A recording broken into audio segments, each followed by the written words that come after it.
MacVoices Live Holiday Party Part 2. This is MacVoices. Today's edition of MacVoices is supported by Coinbase.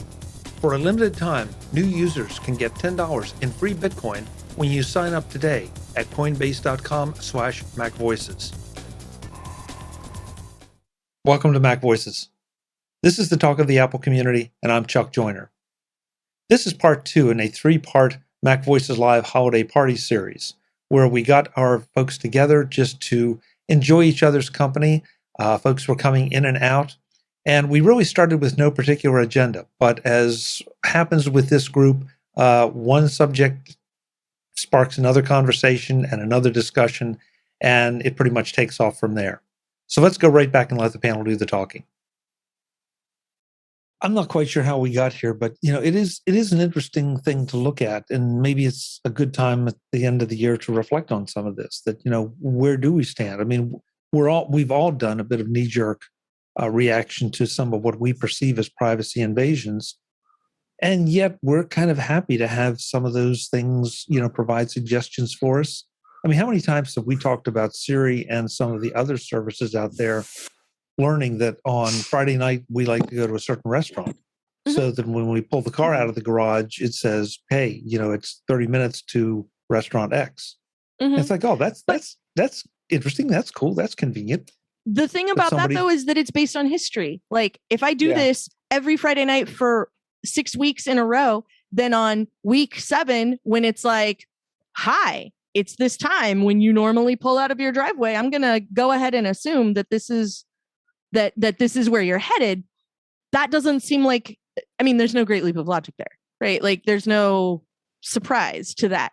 But if you and I, Chuck, have this conversation about, what's really awesome in, I really like going to Stark Street Pizza for their pizza, and you and I have this chat here, and now you spend the next 2 weeks getting ads for Stark Street Pizza in Portland, Oregon on your feed. That's a very, very different scenario than every Friday night I go to the same restaurant, and now my phone has decided it's Friday night, it's dinner time. I'm going to go ahead and make a guess here. Yeah, machine learning. Okay, so 2 things there. First of all, notice how Kelly got her plug-in for Stark Street Pizza so she gets free pizza. But second, well played. They're not a sponsor. I just love them. So yeah, but you still want free pizza, right? If I thought for 1 minute it would happen, I would be here every week in a Stark Street Pizza T-shirt. But the other thing, at some point, whatever knows that I want to go to Restaurant X on Friday nights. That I do go to Restaurant X on Friday nights. And so, however, but you're calling it Restaurant X instead of getting your own free food. I've noticed. Yeah, well, exactly, because I would like to reveal where I can be found. Maybe that's an actual place where Chuck eats on a regular basis. That's just so we don't stalk Chuck in person and show up there on Friday night. Like, hi, Chuck. Yeah, exactly. But no, so however the information was gleaned, whether it was at a one-time shot or whether it was history, if anything, it says that the quality of that information is better than just the one shot. So, and yet I'm happy that it does it because it gives me information that I can use. Mm-hmm. This is where the trade-off comes. You cannot have complete transparency so that we can have all the ads we want and the convenient services and not give up some of the quote-unquote privacy. Right. But it should be, and I think this is part of where Apple ends up headed, to accidentally bring this back to technology, is making sure that decision is informed. And if you want to make that decision, go ahead and make that decision for you. And do, however you come to that decision and whatever you decide for you, that's fine. And I think that's part of where Apple is going with all of this. And yes, it feels a bit tedious to have to grant everything full disk access or say, yes, I really do want to sign in with this thing, or I do grant access to the camera or access to the microphone or whatever. But you had to do it. You had to explicitly, not implicitly, you had to explicitly say, yes, I want to do that thing. Yes, that's the restaurant I mean. Yes, let Siri use that information in order to make determinations about whatever. Like, you had to go in and do all of those things. So at least then when it happens, whether it's correct or incorrect, it's not surprising. Like, you may be impressed about how wrong it is, which is a different conversation. Yeah. But it always has to be something that where you are giving that data, and that's part of what I don't like about some of the things that Google is doing, or some of the things that Facebook is doing, or some of the things that the other places do, is that they're not quite as clear and upfront about it. And if Gmail wants to do that, that's fine. But do you know that Google is reading everything in your inbox when you use your Gmail address, or whatever? And having all of that information, and then being able to take that information and go, yes, it's still, I don't want to have to pay for email, so that's what I'm going to do. That's your call. And I think that's the part that sometimes gets lost in the conversation, is that it's not about making it tedious to use your computer after you upgrade your operating system. It's about making sure that those decisions are informed. David Kelly brings up a really good point. I think that, and that's an example we can all relate to, since the last couple iterations of Mac OS have required a lot more work on our part when it comes to setting up some of the services that previously the application said, yeah, I'm just going to go ahead and take advantage of it. And 99.9% of those were legitimate and with good cause. Now, I recently upgraded to the MacBook Pro, the new MacBook Pro, and with it came Monterey, and with it came a whole lot of permissions and capabilities that I had to agree to. Mm-hmm. I mean, is that, David? Do you see that as reasonable? That because that took me a lot more time than it's ever taken before. But it does serve the point that Kelly made, that, now at least I have made a choice to give those things access. Yeah, in the case of Monterey or Mac OS, I mean, that's been happening for the last 3-4 versions. We've had to give permissions to a specific application. And in a lot of cases, you have to give an extension of permission and have to reboot. I mean, and I find that to be utterly annoying as it is anyway, more on the sense of Mac OS. Why, I just did it a little while ago. I launched Parallels for the first time in a while, and oh yeah, you got to enable this extension. Oh yeah, by the way, you got to reboot. I'm like, what? I don't have time for this. So I know it's a little different point, but it's you wonder, why do you need these permissions? And yeah, I wonder. Well, I don't know, Jeff. How about you? I mean, you're kind of quiet here, and I would think you have some strong opinions about this. I was just enjoying listening to everyone else pontificate, because you're all so smart. Yeah. Now we'll get the true. Somebody's looking for a good Christmas gift. Yeah. Well, aren't we all? Okay. So, Kelly nailed it early on with her statement of because humans. And and we just can't have nice things or simple things or easy things because humans. And we have so many people out there that are more than willing to screw us and ruin our lives in any way they possibly can, just for whatever meager gain they can get for themselves. And so it's created this world where we have to have these very locked down systems, and we have to go through multiple authorizations and granting permission processes, and even to the point of having to do like Dave said, where you want to use an app that you've been using for a long time, but now it needs a new extension. Oh, and now you have to reboot, and well, screw it. I just don't want to do the thing anymore that involved that application, because now it's a pain in the butt. And it's because of all of these jerks out there that are more than happy to be jerks. I remember the days when we would go out and buy our Apple IIs or Franklin AS1000s or Commodore 64s or whatever it was. Security was never a concern, because it's I know this kind of dates me to say this. It was a different time, and there was a different mentality philosophy towards the use of all this technology. And it also wasn't as interconnected as it is now. And that has evolved. And it was also less prevalent, so it was less of a target. You were still going to be better off trying to bust into somebody's car than you were their computer, because not everybody had one. Yeah, exactly. Yes. And now we live in a world where technology that has access to everything about us is ubiquitous. And sadly, the people that want to take advantage of that are ubiquitous as well. Mm-hmm. Okay, so I have somewhere I want to go with this. This has been interesting, but before we do that, we want to welcome Brittany Smith, who is making an appearance. Brittany, welcome. Even with your from low an bandwidth, undisclosed location. It looks like it might be the kitchen. She looks like she's in a train boxcar. You're the closest. Dining car. Yeah, dining car. Yeah. Okay, dining car. Cool. Yeah. Are you cooking or Am somebody else cooking? Huh? Are you cooking or somebody else cooking? Nobody's cooking. Nobody in my very immediate family cooks. That's a pretty safe bet. I want to turn the conversation to sort of take this in another direction. But Brittany, you have any thoughts on all this? I know you've been listening in. Listening in-ish. I was trying to finish my task so I could join you until my husband joins me again. And then I'll have to jet. Okay.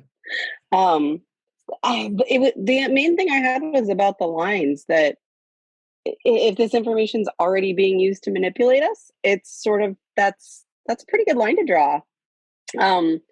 The interesting thing about ads is that they're like robocallers or like phishing emails. You don't have to get very many people. You only have to get a couple of them. And so the person most likely to buy a product actually has already bought it. If you want to see my collection of yoga pants, all from the same company as an example, I will use them to demonstrate. And so they know you already bought it and don't care. Mm-hmm. Like when you've already bought it, like Kelly's example of it's not interesting, but they only have to get a few people. They aren't going for accuracy. They're going for cast the widest net to get the most fish. Mm-hmm. And I think that does work. And they're wasting a lot of everyone's time and effort doing that, because then we attention, spend time which offends me the most. Or we spend money trying to develop tools to filter those things out. Correct. Yeah. Which is a mess. Yeah. Yeah. There's a whole cottage industry. I mean, it's not even probably a cottage industry anymore. It's a bungalow at this point. Well, depending how, again, to use Brittany's example, depending how wide you cast the net, it could be a mansion industry. Antivirus, malware, ransomware, call protection, because everybody's cell phone provider wants $3 a month or $5 a month to help keep the nasty robocalls off your phone and on and on. Yeah. Okay, so let's take this in a little bit different direction, but sort of related. And I don't have a link I can post in the show notes, but there have been plenty of articles out there right in the last 6 to 12 months about artificial intelligence and some of the concerns that some very smart people have over the development of artificial intelligence and automated weapons and things that sound a lot more like science fiction to most people than to any of us. And should we be developing a set of ethics for artificial intelligence? Is that even possible? And if it is, that there are going to be people that are going to go around those ethics, just like they go around the ethics of society right now. So what do we do with AI? Do we stop developing it? Is that even a possibility or realistic at this point? The safest thing we could do with AI is kill all the technology today and never look at it again. The reality is that's not going to happen. And we will get some incredible advances for our species, assuming we don't go extinct first. That comes from well-developed AI, and we're not even at the infancy level of AI. We're still zygote AI right now, and but once we get to a point where we can really get the benefits out of this, we'll have some amazing things happen. At the same time, we will have horrible things happen because we have people that don't care. We have people that do care but want to take advantage of the technology and exploit it in very dangerous ways. And then we also have the unknown repercussions of creating technology that is that intelligent. But then the other side of it is, hey, maybe someone's pocket calculator is going to cure cancer. This edition of MacVoices is supported by Coinbase. For a limited time, new users can get $10 in free Bitcoin when you sign up today at coinbase.com/MacVoices. As the new year approaches, you are probably making those same old resolutions for 2022. Why not consider a new one that is both easy and important? And that is getting involved with crypto with Coinbase. Coinbase can help you learn all about crypto, what it is and why it's important. They also provide a market to buy and sell crypto so that it is both easy and safe. Millions of people in over 100 countries trust Coinbase with their digital assets.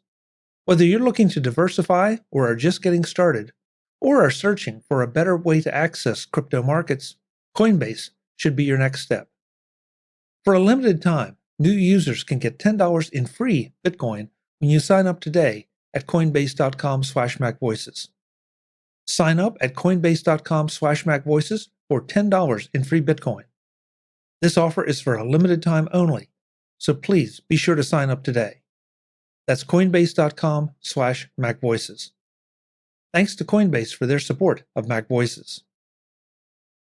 Again, because I know I brought it up earlier, but one of the things in watching some of the supplemental stuff that came with the first season of Westworld, which came out years ago, one of the things that they were talking about was people ask us all the time about artificial intelligence, and is this something that people like that's that far off in the future, basically? And Jonathan Nolan's like, no, it's really not. Like, everything that everyone thinks that we're making up that's like far future stuff is nowhere near as far future as anybody right now thinks it is, because we did a bunch of research into what those things look like now, and it's not anywhere near as distant as anyone wants to believe. But then to come back to because humans, the other thing that I think of is whatever the company was that made auto-sensing hand dryers for the bathroom. And it only worked if you were a white person, because anyone with darker skin would stick their hands under the hand dryer and nothing would happen. And when those are the people who are in charge of the things, like, you can never tell kind of what the advertent or inadvertent side effects of something, fallout from something like that is going to be. And that's part of the thing that I sort of worry about a lot, and then don't worry about at all, because again, like, it's people who are going to be in charge of something like that. So, like, the concrete example I have is that my voice as a female human, my voice is lower than a lot of them, but it's still not low enough that a lot of automated attendants recognize it as a voice, because it's not male. And so a lot of voice attendant things, like, when you have to talk to the automated system in order to get to talk to somebody at the phone, at whatever the phone number is that you called, still don't recognize me. It's gotten better over the years, but there's still a fair number of them that don't recognize that I'm actually talking. And yeah, because I'm not a dude, and it was dudes that invented the whole thing, and so they tested it with their own voices, and so, like, I was never part of that conversation, and so I don't get to be part of the automated conversation now, and I have to wait until it goes, I still can't hear you. If you need this, press 1. If you need that, press 2. If you need the other thing, press 3. And then I can find, like, I just sort of have to wait. If I talk and it goes, I didn't understand that, I'm like, oh, it's one of those. And then I just have to wait until it starts giving me numbers I can push in order to interact with the system. So first off, we want to welcome Mark Fuccio, who has jumped in. Mark, good to see you. Hello, everyone. Sorry to be late. Hello. I'm glad I could be here. Interesting background. Yeah, what is that? Yeah, is that a famous painting that I don't know? It probably is. It's a painting circa 1992 of a bar called Canterbury's Ale in Oyster Bay, New York, which was a favorite of my Long Island, Billy Joel, dearly departed brother, who is the guy there, with a jacket and tie at the end of the bar. So. Very cool. We had a memorial service for him over the weekend, and it's still my residual Zoom background. But it's a great picture. Really good. It is. Oyster Bay is where Teddy Roosevelt lived for a long time, isn't it? Bingo. That's where he lived. Exactly. Wow. So I mean, the place where this is probably about 100, maybe 125 yards from where TR had his office for many, many years. Oh, we're sorry to hear about your brother, and I know that's not an easy thing. So, yes, hope the memorial service went well. Well, the thing is, it's COVID related, and all I'm going to say is, it's real, it's serious, it's vicious. Protect yourself. Amen. Amen. Amen. So, Brett in the chat room, I think he may put the end to this whole discussion. I, Robot the movie and the Terminator series. Is it inevitable? Yes. Yes. Oh, good. Thanks, Kelly. That's a nice positive. Yeah. Yeah. Yes. I kind of figured it. No. Fear the worst case scenario that a human could do. They're going to do it. The weakest link in technology are humans. Allison told me a story the other day, Chuck. She decided she was going to try autopilot on Tesla. She pulled up to a light. It stopped at the red light. It went to make a right turn, saw there was a kid that was going to cross the walk. It stopped. Meanwhile, a human operating the car behind her went around her, hit the gas, and almost hit the kid. Oh, jeez. Humans are the worst. The human element's always the problem. Because people. Yeah. People who don't like people. Yeah. It's been a second. That could have happened even if a person was driving the Tesla. Yeah. Britt, do you want in? It's been a second since I've watched the first Terminator movie.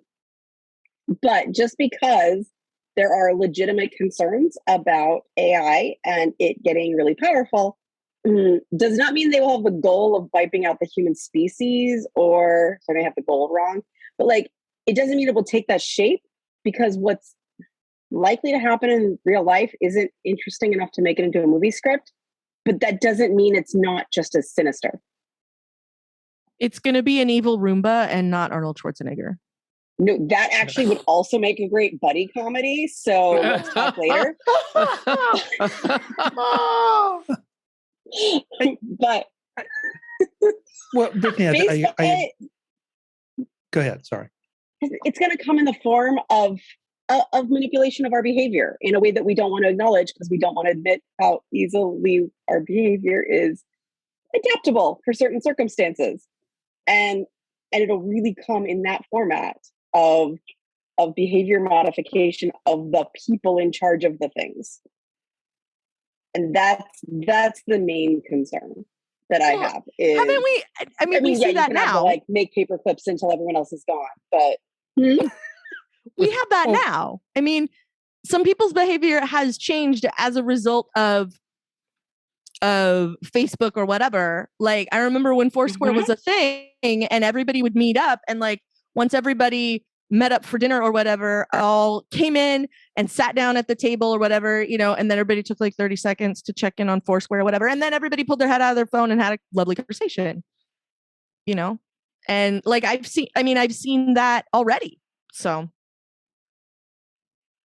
we should probably move on from this topic, but Brittany, you make a really interesting point, though, that there doesn't have to be a sinister intent. And since we're drawing on science fiction TV shows and movies and all, I mean, think about the Doomsday Machine from episode from Star Trek, the original series, where the machine is created to kill planets, and it ends up killing, there's no discrimination. It just kills planets. And so those Doctor Who had a good one too. Okay. Yeah, where it just goes crazy with its mission. It killed all the members of the crew to continue its mission. The computer did, which was not what they meant. It just took it too literally into a too far extreme. I mean, that can happen, but I also mean it's Facebook getting to be Skynet right now. That's where we are, and so it's really like the word to come in the form of things like you would take the Cambridge Analytics to a new to a higher extreme. Like you see the things that are happening already. Those are the things that are most likely, unless we take a new turn, and then something else could be. But it still probably won't make for as good of a script. Yeah. Okay, so Brad, I will give Brad the warm and word. Fuzzy. Yeah, I will give Brad the last word. Stephen Hawking has a final message for humanity. If robots don't get us, climate change will. So, on that very positive note, this is supposed to be a holiday party. Wow, this got really deep, really quick. If anybody has a tech topic they would like to discuss, please throw it out or throw it in the chat. We'll get to it. We have a volunteer. For people who are gathering with family in whatever shape that takes this year, what sort of tech support, if it's in person, hardware tools, I would like to know. And if it's not, what sort of tips or tricks or software options are you using for when you get together with your family for year-end festivity? Would you restate that question? Yeah, do you mean tools, Kelly?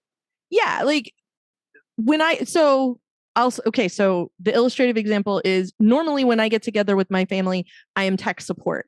So depending how many people there are, like literally we've had family reunions where in the before where I would jokingly, but then not jokingly have a sign-up sheet where like you have to put your name on a list and then I'll call you when I'm done with the last person. Well, it was either that or everybody comes and stands next to me until I help them figure out why they're not getting email on their phone and I never get to eat. And so I figured the sign-up sheet was a better option. And so whenever we get together, I get all these kinds of, I get all these questions. Next family reunion, I'm just going to get one of those things from the DMV that has the little numbers in it, with the now serving at the top. So you're at the deli counter. When we do, yes, it's the deli counter.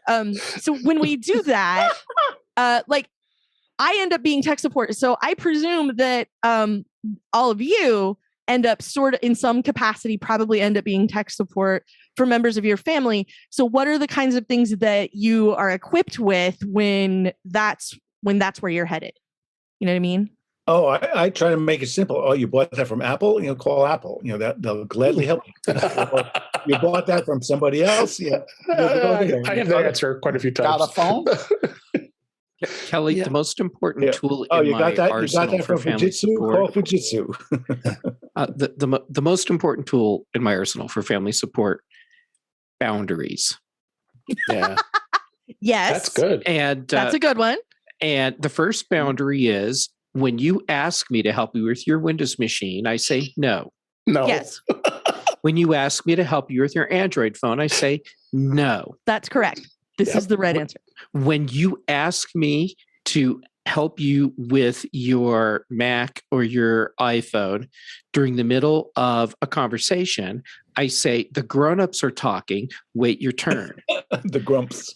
And I actually have family members that get really pissed off at that, but they have learned and now they wait. And if it's around dinner or if it's while we're eating and they say, hey, Jeff, I've got this weird problem with my email and my phone. I say, and I acknowledge nothing else from them. And it's amazing, Brittany, you said human behavior adapting. It's amazing how family over the years has adapted or will adapt in the moment to me enforcing my boundaries. Yeah, that's fair. Webb in the chat room says, I always set on a Leatherman multi-tool of some kind. If all else fails, it has a very sharp knife. Or a hammer. But he hasn't said how he uses the knife. So yeah. And no Leatherman has a hammer on it, Frank. Sorry to disappoint. Well. Or at least if they do, if they sell it as a separate attachment for some of the larger ones, that's a different story. I don't know anything about those. But I would ask Kelly or Jeff. I mean, there's a difference between if somebody asks you, well, I want to try to figure out, how could I do this, that, or the other thing? That's different than, I have this problem with this piece of software, in which case you should just point them to that. Yeah, I mean, those the same. I have to treat those the same because right. The people that I will be with during the social gatherings, they don't make those distinctions. So if someone asks me that, hey, how do you do a whatever thing, I have to treat it exactly the same as a person saying, I have this weird problem with my iPhone. Oh, well, which you should say how. I mean, it's this is sad, but it's getting to the point with some Apple things that use the Windows thing. Have you tried rebooting? Because I've found did you do a hard reset? Go away. Yes. Yeah. I mean. Yeah. I mean, Mark, I do that all. That's the first thing I am. I'm just being a joker about this, but it is a serious issue that you don't want to get all these. Well, the answer is socially distance and meet over Zoom and, then have internet connectivity problems, as appropriate that befits you to duck these sort of questions. The ones that I like. I think Brittany loves that. I can see she's laughing. Yeah. I mean, I'm with you, Mark, though, because 9 times out of 10, the people that I get that would ask me those questions in a situation like that are going to be Windows users. And so the first thing is, have you shut down and restarted recently, like within the past hour? Then we'll see if the problem occurs again. But after that, it's like, I really don't want to touch your machine. Have you done have you done a recent backup? Because we should not be working on your machine if there's not a backup. And they give you that, deer in the headlights look. And it's like, well, then we're not going to touch it tonight. We're going to go and watch Christmas movies because, you run the backup. Well, how do I do that? Oh my God. Okay. Well, that's a whole nother discussion. You've got to order a hard drive from Amazon and then call me in a week, after it gets and you've copied everything over. That usually shuts them down because they do understand data loss, and if I do something that's going to cost them their data, then they are hesitant to let me play with it. The panel returns for the last part of our MacVoices live holiday party in the next edition of MacVoices. At that point, they share a lot of their Christmas traditions, what they do and what their families do for the holidays. Some of them are pretty unusual. So I hope you'll join us for that because these are just sort of fun shows right now for over the holidays. So until then, and as always, I'm Chuck Joyner. This is MacVoices. Thanks for watching.